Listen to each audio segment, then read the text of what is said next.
Muy buenos días, amigos y amigas. Estoy aquí nuevamente con ustedes en Noción Herbolaria. Hoy les daré la receta de cómo aliviar la tos seca.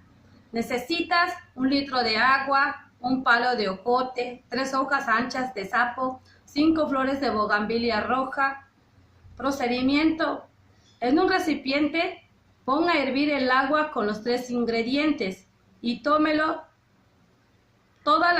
todo caliente que puedas como agua de uso mientras persiste la tos.